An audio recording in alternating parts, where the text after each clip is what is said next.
The evolution of the path.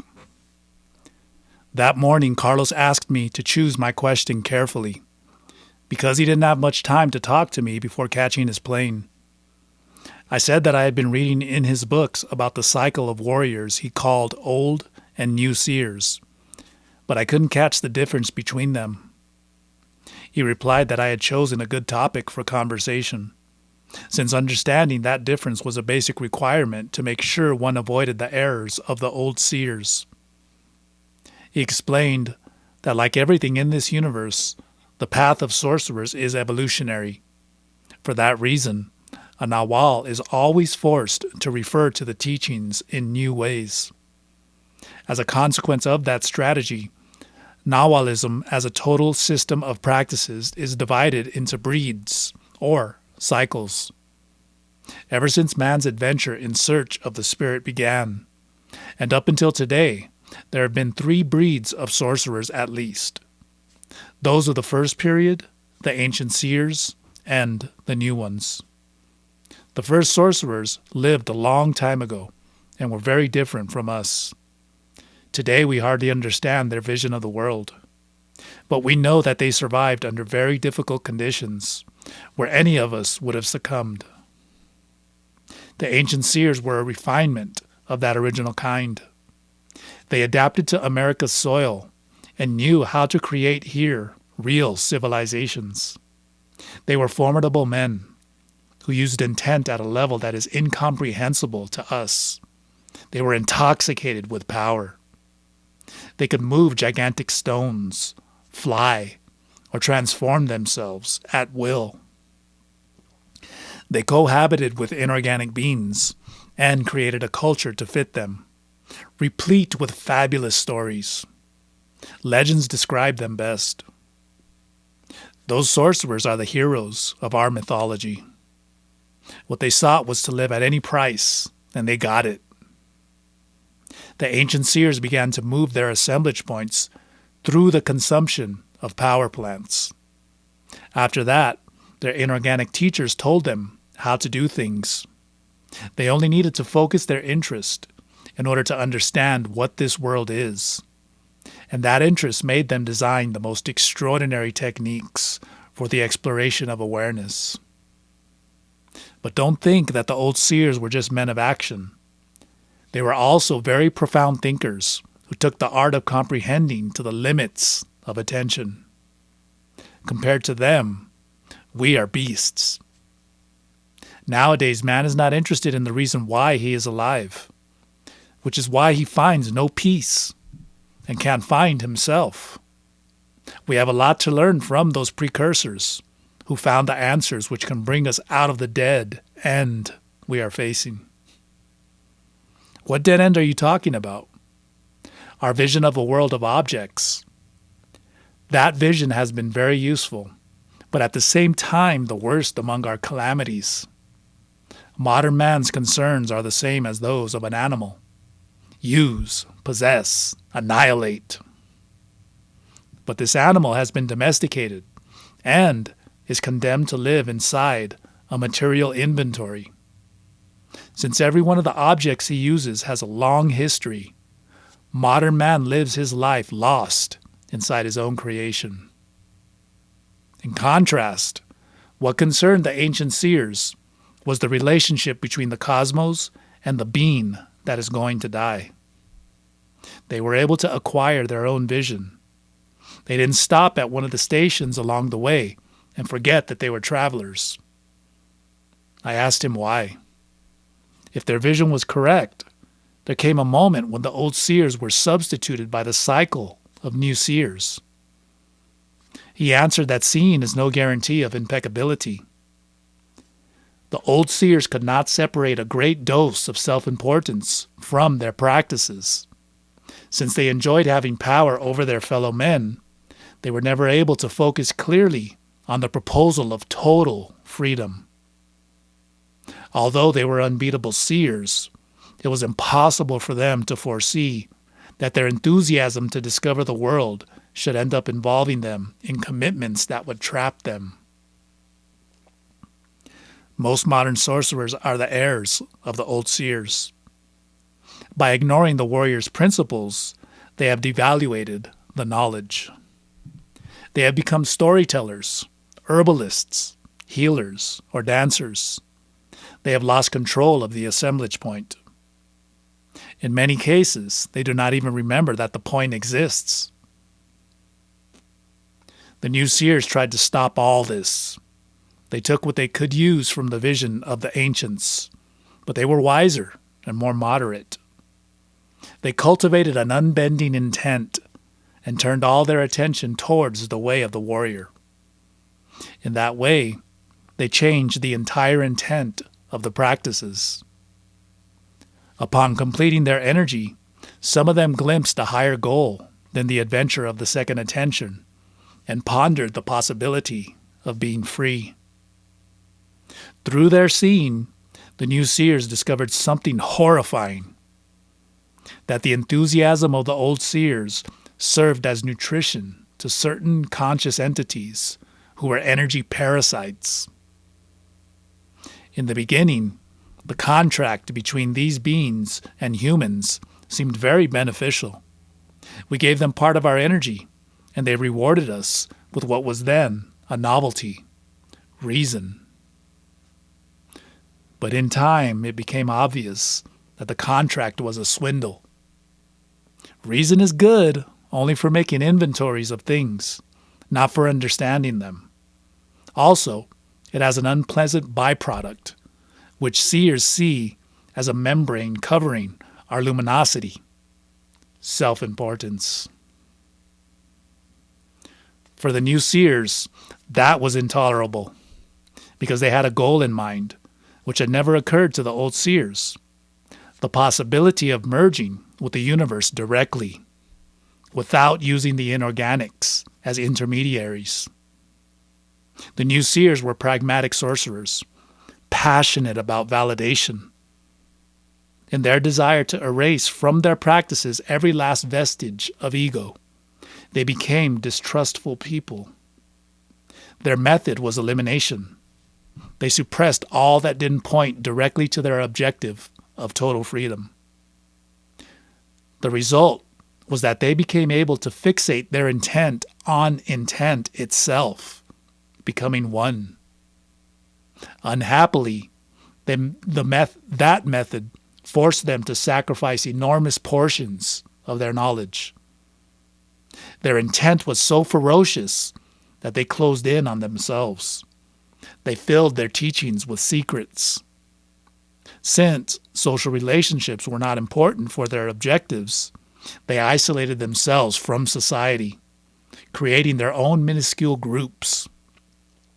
Almost all of them left to live in the mountains, the forest, or the desert, where they remain until today, acquiring ethnic characteristics. That has certainly not helped them to refine the art of stalking. What's more, in the end, it transformed their search for freedom into a purely rhetorical objective. The seers of the new era. The old and the new seers represent two extreme positions facing the same challenge, the result of the adaptation of sorcerers to very concrete historical circumstances. But today, times have changed. By the eagle's design, at least one of the lineages of new seers has been able to redirect its task. The last 27 Naguals of my line had tried to recover the fearless spirit of the old seers, while at the same time maintaining the sobriety of purpose of the new. In that way, we were able to gather enough energy to attempt a new, more balanced adaptation of the teachings. According to Don Juan, massive changes in energy are happening at the present time, which will inevitably cause the emergence of a new cycle of warriors. To differentiate them from their predecessors, I have called them modern seers, or seers of the new era. Before continuing with his story, Carlos explained that his concept of the new era had nothing to do with the contemporary New Age movement. but was rather an extension of the old pre-Hispanic belief in a series of eras, following on one after the other in the history of the world. I asked him why he had not mentioned anything about this new breed of warriors in his books. He answered, "My books describe a phase of my apprenticeship relative to my benefactor and his cohorts. Although they had conceptualized a new cycle as a strategic need, it was not part of their immediate life. They realized that their own actions departed from the rule of the new seers when they allowed and even encouraged the popularization of the knowledge. But they left it to me to find the appropriate terms in which to describe what was happening." At what time did these seers begin to appear? They are barely appearing yet. Everything began with the conquest of Mexico. The new seers took that change as a sign and understood that it was necessary to review the tradition.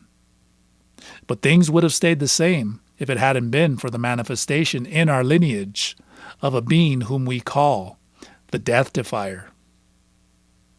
He returned the sense of adventure and fascination for the unknown to the new seers.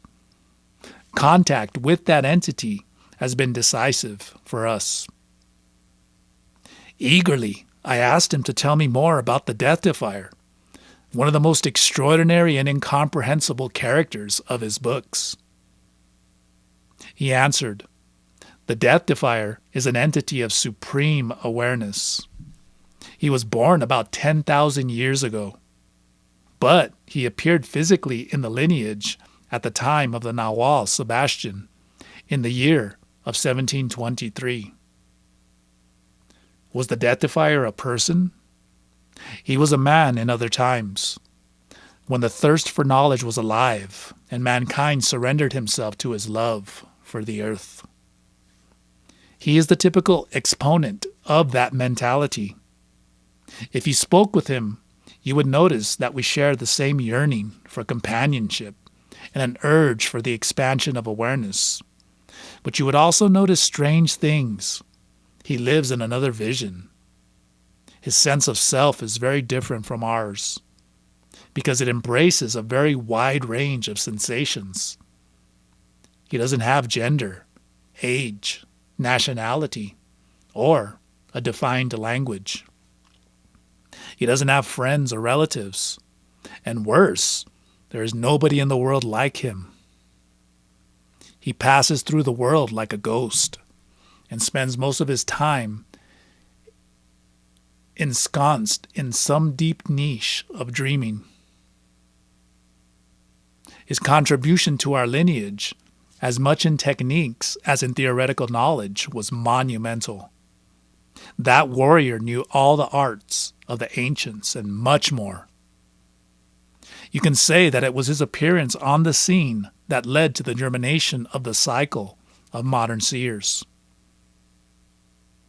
The second sign which showed that the time of change was near was the presence of a foreigner in the lineage, the Nagual, Luhan. As you already know, Luhan was Chinese.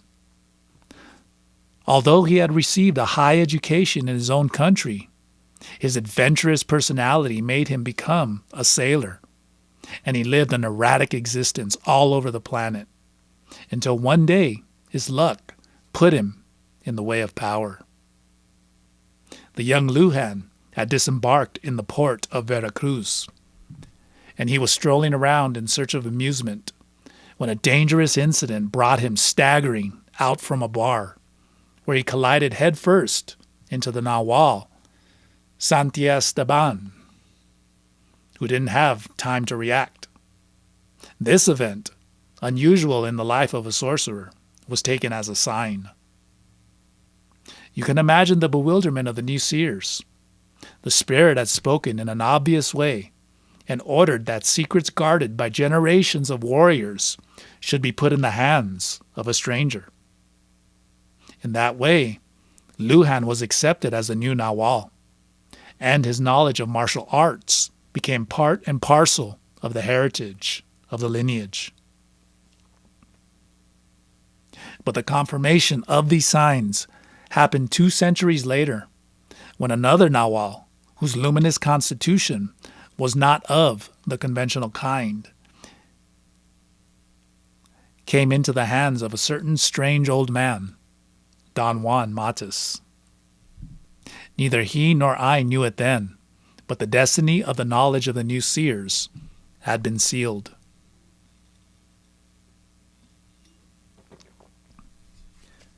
Intellectual preparation. In one of the last conversations we had, Carlos characterized the seers of today as warriors who are distinguished by their frankness. They reject the furtive attitudes that have traditionally distinguished sorcerers, and have renounced every doctrine that is not crystal clear and based on immediate verification. Another peculiarity which identifies them is that, as opposed to their ancestors, they are collectively guided toward freedom. The old seers thought about freedom as a theoretical goal, something that was beyond their concrete possibilities, while the new seers saw it exclusively as an individual commitment. For the seers of today, however, to be free is the collective purpose of the group of power, the essence of their actions, and their reason for being. Modern warriors are inflexibly committed to each other. They have sacrificed their concerns as individuals for the sake of the group. Their bond of power gives them encouragement and provides a continual challenge to prevent them from lowering their guard. And their oath as warriors is based on the purpose of departing together to the third attention. Closer than ever to freedom, these warriors are more independent and more self-sufficient than their predecessors. But the most remarkable thing about them is their capacity for revision. At this time, seekers of knowledge are forced to thoroughly examine everything that has been said in the past, adapting traditional knowledge to the modality of the time, in order for the warrior's way to be truly and finally understood by people. The technique which prevents that revision from drifting towards the capricious is seeing.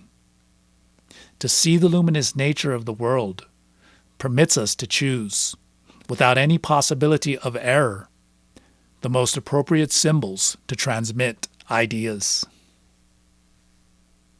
Part of my task as a Nagual has been to renew the nomenclature. Words wear out.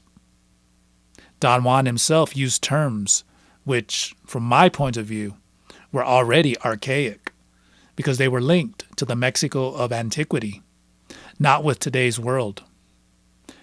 However, due to lack of time, I have not dedicated enough attention to this matter. It is a task that I'm giving to those who want to assume it.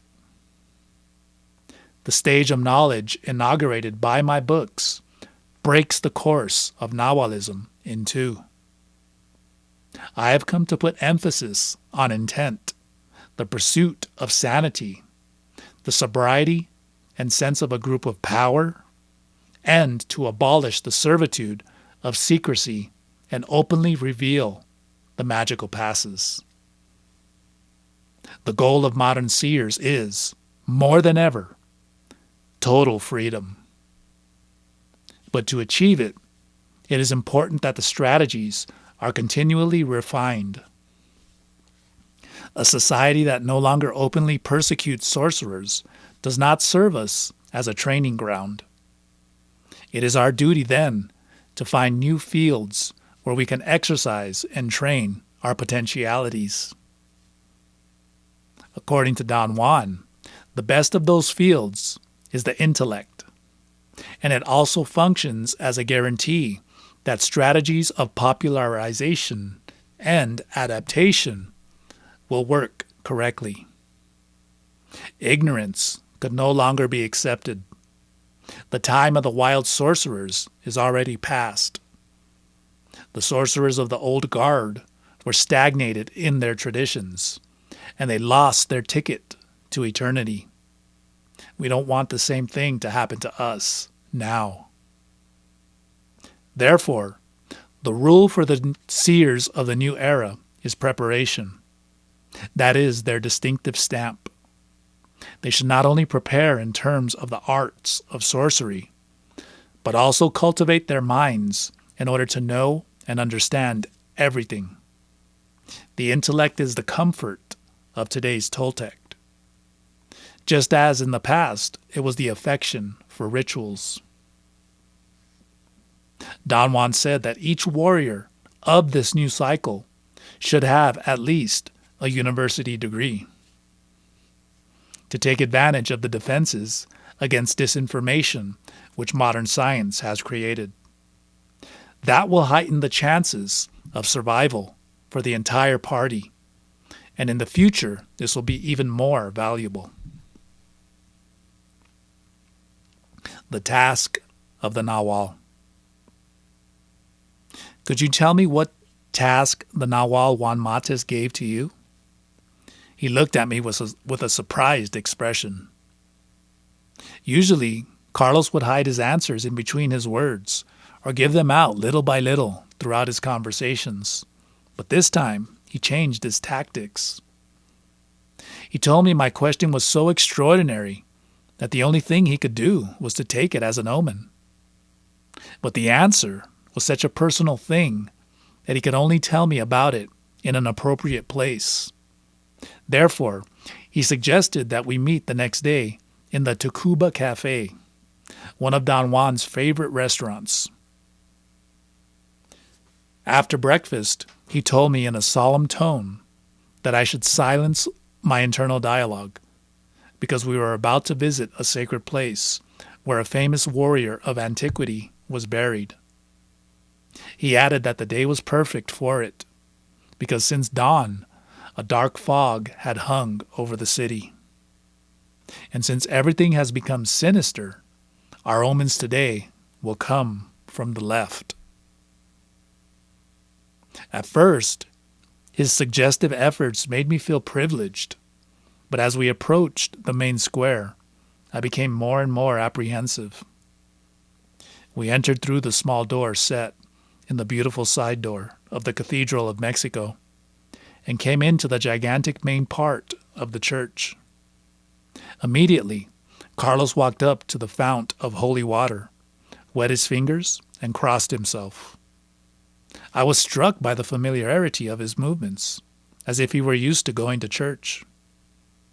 Seeing my curiosity, he explained that a warrior should respect all conventions, particularly those of an institution like the Catholic Church, which has served as a sanctuary for sorcerers for centuries. We sat down on the pews of the central nave of the church and remained silent for a while. There were very few people there, and the atmosphere was very calm. I noticed that he was sitting up straight, and his eyes, neither open nor closed, were lost in the busy mass of decorations of the main altar. The light scent of candles drifted down to our pew, like the murmur of children's voices that were rehearsing a chorus, or maybe it was a recorded tape. Little by little, I became engrossed in my own thoughts until I lost track of where I was.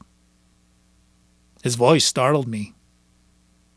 The task which my teacher gave me and my mission as a Nagual for the era, which is commencing, is to move the assemblage point of the earth. I was expecting anything but that.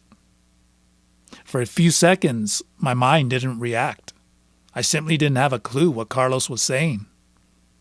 But suddenly, the monstrosity of his task hit me in the center of my reason. And I found myself thinking that Carlos had either gone crazy or was talking about something I didn't have the faintest idea about. Disconcerting me even further, he seemed to read my thoughts because he made a little nod of agreement and murmured, "That's it. You have to be crazy to let yourself commit to something like that, and even crazier to believe that it is possible to do. I asked him how a man could possibly even think about a feat like that. He answered, just as the other world has its mobile unit, the inorganic beings, Earth also has one, and it's us. We are children of the Earth. The movement of the assemblage point of a sufficient number of warriors can change the modality of the time, and that is what I am working towards. He explained that the assemblage point of Earth has changed many times in the past and will do so in the future. In recent times, it has been moving steadily towards the area of reason. That is magnificent, because once it is fixated there, humanity will have an opportunity to move to the other side, and many men and women will become aware. The challenge for the seers of the future will be to maintain that focus for the necessary length of time until it becomes fixated there, becoming a permanent position for the planet, a new center, which will be able to turn to any time in a perfectly natural way. The refocusing of the Earth's attention is the product of the combined action of many generations of Naguals. The new seers conceived of it as a possibility and discovered that it was part of the rule. They incubated it with their intent and determined that now is the time to begin it. What is the effect of that movement? To move the fixation of the planet is the only way out from the dramatic state of slavery to which we have been reduced. The course of our civilization has no exit because we are isolated in a remote location of the cosmos. If we don't learn how to travel along the avenues of awareness, we will come to such a state of frustration and despair that humanity will end up destroying itself. Our options are the way of the warrior or extinction. However, I cannot know what the total effects of my task will be. The Earth's assemblage point is very big. It has an enormous inertia. My mission is to start the fire, but it will take time to get the blaze going. In fact, that task is not mine only, but belongs to all the seers who must come. Knowledge of the assemblage point is an unprecedented gift from the Spirit to modern man, and it is the catalyst for changing the modality of this era. It is not a utopia, but a real possibility that is waiting there, just around the corner. I don't want to speculate on my chances of being successful with this task. I just persist, because it is all that's left for me to do. Personally, I have no doubts. In my view, the future is luminous, because it belongs to awareness, which for sorcerers means that it belongs to Nagualism.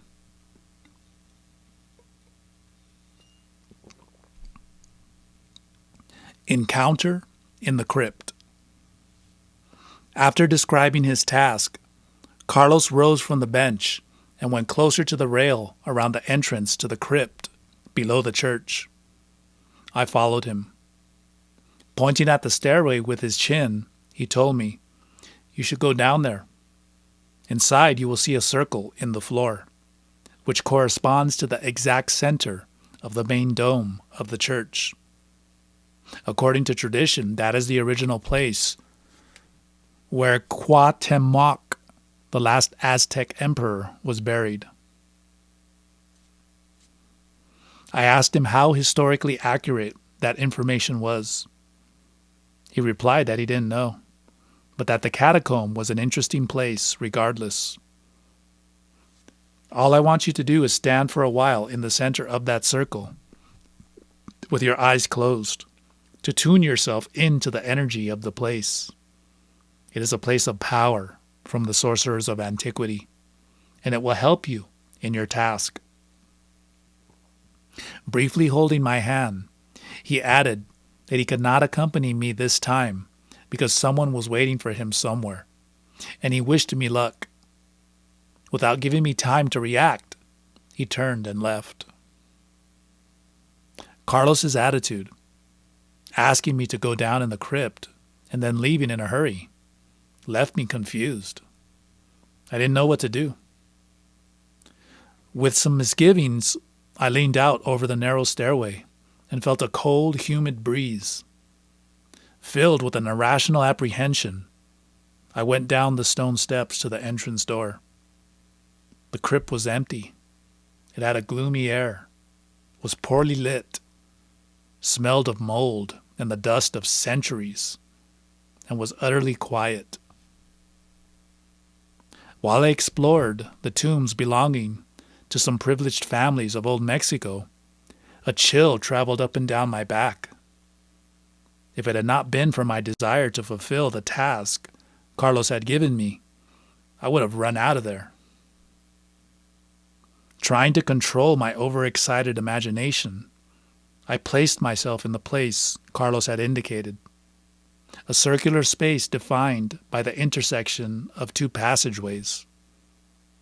I closed my eyes and made an effort to silence my mind. After a moment, I realized that my internal dialogue had quieted by itself. I don't know how much time passed. Suddenly, I felt I was being observed. I opened my eyes quickly, just in time to see, standing a short distance from where I was, a man wearing a hat, with indigenous features and a penetrating gaze. He was tall, strong, and quite old.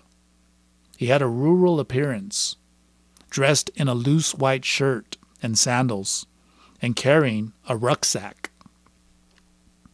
When noticing that I had discovered him, he slipped quickly toward an enclosure at the end of the passageway, called the Bishop's Crypt. His steps didn't make the smallest noise. Although I was very afraid, my curiosity was even greater. And while mentally preparing myself to face this strange character, I crossed the short distance which separated us, about 7 or 8 meters. When I came into the crypt, my surprise was total. There was nobody there. A quick inspection confirmed that the enclosure had no other exit, nor any space for a person to hide. This time I panicked. I had goosebumps and got the hell out of there.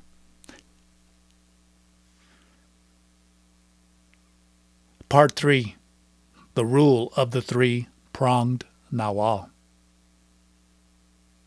From an early age, the reflective bent of my character made me seek an explanation of who I am and what my purpose in life might be. Knowing of my search, a fellow student came to me once and told me that Carlos Castaneda was giving a private talk in his house and that I could come if I wanted.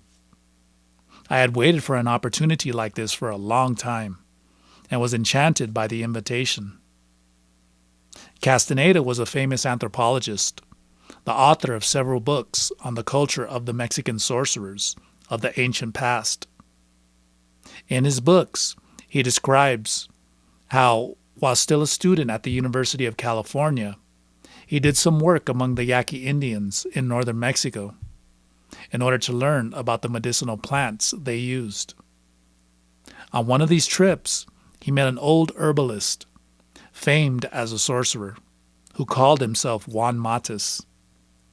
In time, the old man took him on as an apprentice and introduced him to a completely unknown dimension for modern man, the traditional wisdom of the old Toltec seers, commonly known as sorcery or Nahualism.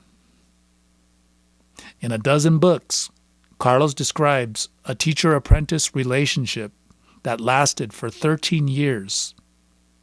In the course of that time, he underwent an arduous training that led him to personally corroborate the foundations of that strange culture. The experiences he acquired during his apprenticeship ended up making the young anthropologist succumb to his fascination with the knowledge, and he was absorbed by the system of beliefs he was studying. This outcome shifted him a great distance away from his original goals. Nahualism was the name sorcerers from pre-Hispanic Mexico gave to their system of belief. According to history, those men were profoundly concerned with their relationship to the universe, to such a degree that they dedicated themselves to the task of investigating the limits of perception through the use of hallucinogenic plants, which allowed them to change levels of awareness. After practicing for generations, some of them learned how to see. In other words, to perceive the world, not as an interpretation, but as a constant flow of energy. Nahualism consists of a group of techniques designed to alter our everyday perception, producing psychic and physical phenomena of extraordinary interest. For example, the Mexican tradition claims that a Nahual is able to transform himself into an animal because he has learned how to dream himself in a different form than that of a human being. Behind this popular belief is the fact that sorcerers explore their subconscious with the purpose of throwing light on unknown aspects of our being. Nahualism was a socially accepted practice for thousands of years, comparable to our religion or science. In time, its postulates grew in abstraction and synthesis, becoming a kind of philosophical proposition, the practitioners of which took the name Toltecs. The Toltecs were not what we ordinarily think of as sorcerers, that is, individuals who use supernatural forces to damage others, but rather extremely disciplined men and women who were interested in complex aspects of consciousness. In his books, Carlos tried to adapt the knowledge of Nahuals to our time, lifting it out of its rural atmosphere and making it accessible to people with a Western background. Starting from Don Juan's teachings, he defined the premises of the path of the warrior, or the path of impeccable behavior, consistent in control, discipline, and sustained effort. Once internalized, these principles carry the practitioner to other, more complex techniques whose object is to perceive the world in a new way. Having achieved this, the student may be able to move voluntarily and consciously in the environment of dreams, just as he moves in his daily life. This technique is supplemented with what Don Juan called the art of stalking, or the art of knowing oneself, and with a daily exercise called recapitulation, because it consists of reviewing events of our personal history to find their hidden plot. Dreaming and recapitulation together make it possible to create what is called the energetic double, a practically indestructible entity able to act on its own accord. One of the most significant discoveries of the Toltec Seers was that human beings possess a luminous configuration, or energy field, around the physical body. They also saw that some were equipped with a special configuration divided into two parts. These were called Nahuals, that is, duplicated people, Because of their particular configuration, a Nagual has greater resources than most people. They also saw that because of their double and exceptional energy, they are natural leaders. Starting from these discoveries, it was inevitable that Seers would settle down according to the commands of energy, organizing harmonious groups whose participants complemented each other. Warriors of these groups were committed to the search for new levels of awareness. In time, they began to realize that behind their practices and organizational forms, there was an impersonal rule. In their sense of the word, the rule is the description of the design and the means by which various luminous configurations of the human species can become united, eventually to integrate into a single organism called the Party of the Nagual. The goal of these groups is total freedom, the evolution of awareness to the point of enabling them to travel through the ocean of cosmic energy, perceiving all that is accessible to us. There is a special section of the rule that describes how generations of warriors are intertwined, forming lineages, and how these lineages are renewed every once in a while. The fate of Carlos was to live through one of those stages of renewal. However, he did not understand what that meant before he received a message which guided him towards the popularization of the teachings. When I met him, he still had great reservations about the public domain and tried to keep his distance from people. Our relationship was mainly through talks he gave to small groups and private conversations. He demanded that I should pass unnoticed among the others, so that I would keep my personal history under a measure of control. Later, he admitted that this request also had a deeper motive. I had a commitment to the Spirit and should execute my task 4 years after Carlos's departure.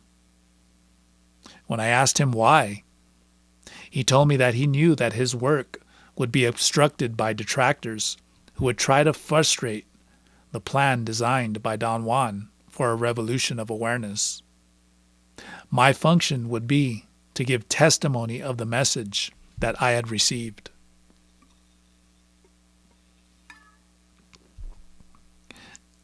The Omen. One time, after giving a talk in the private dining room of a restaurant where he invited all of us to dine, Carlos asked me to come with him to another place. Minutes later, we both left, while the others were still in the middle of a lively conversation. On the way, we had to cross a large avenue. To get ahead of the cars, I ran towards a triangular traffic island in the middle of the street, believing that Carlos was right behind me. But when I got there, I realized that he was still waiting on the other side. Then something unexpected happened. A great gust of wind came rushing down the avenue, so strong that I had to hold on to the metal post of a traffic sign. Before I had time to protect myself, a cloud of dust got into my eyes and throat, making me cough and leaving me blind for a moment. When I recovered, Carlos was at my side, looking at me with a radiantly happy face. He patted my back and made a very strange comment. "I know what to do with you." I looked questioningly at him, and he explained, "That was the same wind. It is after you." His words made me remember the moment we met, when an autumn wind had forced us to hastily close the windows of the room where a group of friends were waiting for him. On that occasion, you saw it as a strong wind, but I knew that it was the Spirit making whirls over your head. It was a sign, and now I know why it pointed you out. I asked him to explain this enigmatic statement, but his answer was even more obscure. I am heir to certain information. It is an aspect of the teachings that concerns me so deeply that I can't explain it to the others. It should be said through a messenger. While I was watching how the spirit danced with you on the edge of the avenue, I knew that the messenger is you. I insisted he must tell me more, but he said this was neither the time nor the appropriate place. What is the rule? Sometime later, we were walking to the Alameda Park, near the Palace of Fine Arts. He signaled me that we should sit down on a bench, miraculously empty, on one side of the square. The bench was made of wrought iron. Its location right in front of the main door of an old church, built from blocks of red and black lava, had the virtue of slightly blocking my internal dialogue, transporting me to an oasis of serenity amid the bustle of cars and people passing by. As it turned out, Carlos had foreseen this impact and its didactic function. He commented that it was Don Juan's favorite bench, which I found very moving. Rubbing his hands together, he assured me that it was time to get to the point. "Do you know what the rule is?" he asked. Although I had read something about it in one of his books, I had not understood much, so I shook my head no. He went on. "It is the name that seers have given to the guide of a party of sorcerers, a kind of navigational chart, or a sample book of a warrior's assignments and duties within the framework of his practices. After exhaustive verifications, the sorcerers of ancient Mexico came to the conclusion that just as all live beings possess a defined biological pattern which allows reproducing and evolving, we also have an energy pattern responsible for our development as luminous beings. The mold of a species extracts its energy from the rule. The rule is a kind of womb. It contains an evolutionary plan for every living being, not only on Earth, but also in any corner of the universe where there is awareness. Nobody can break away from it.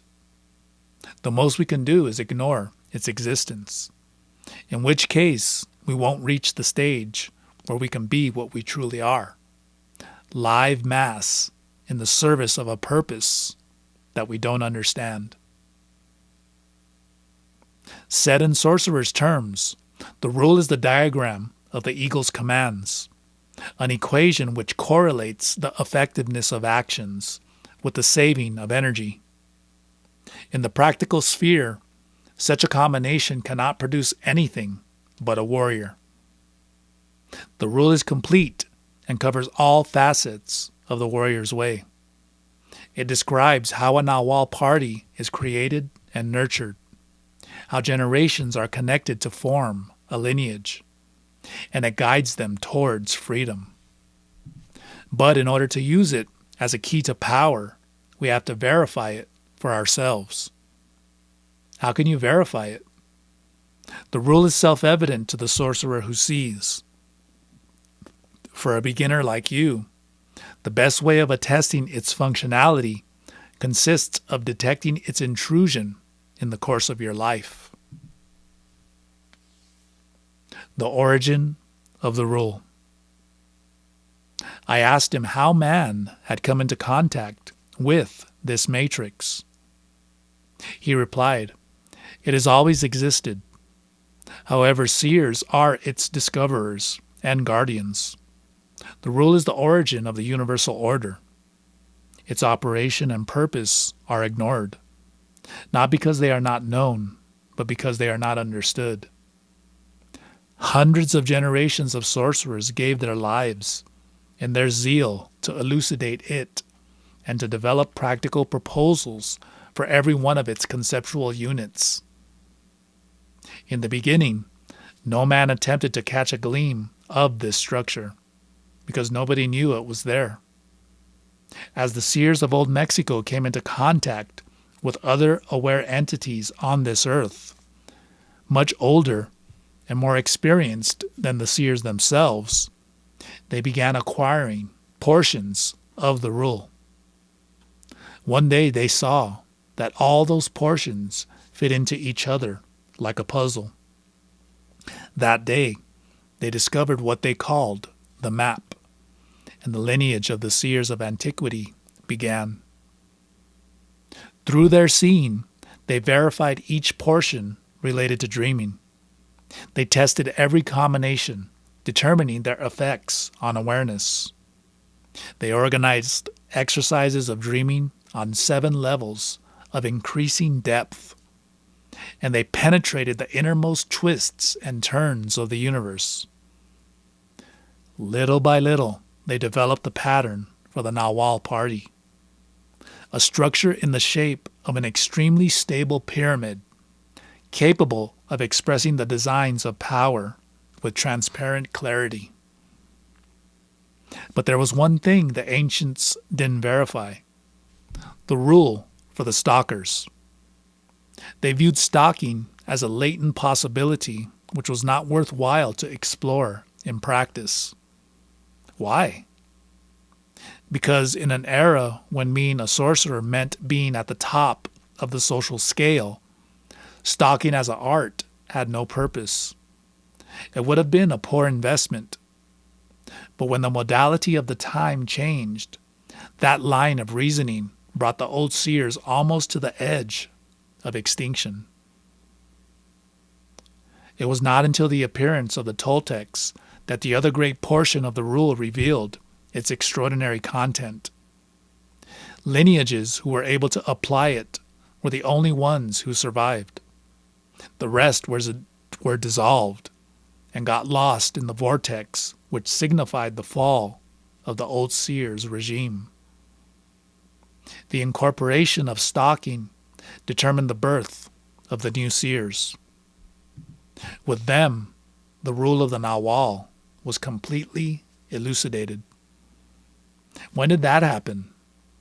The period of the new seers began about 5,000 years ago and reached its peak in the times of Tula. Through stalking, the fundamental contribution of those warriors to sorcery was the notion of impeccability.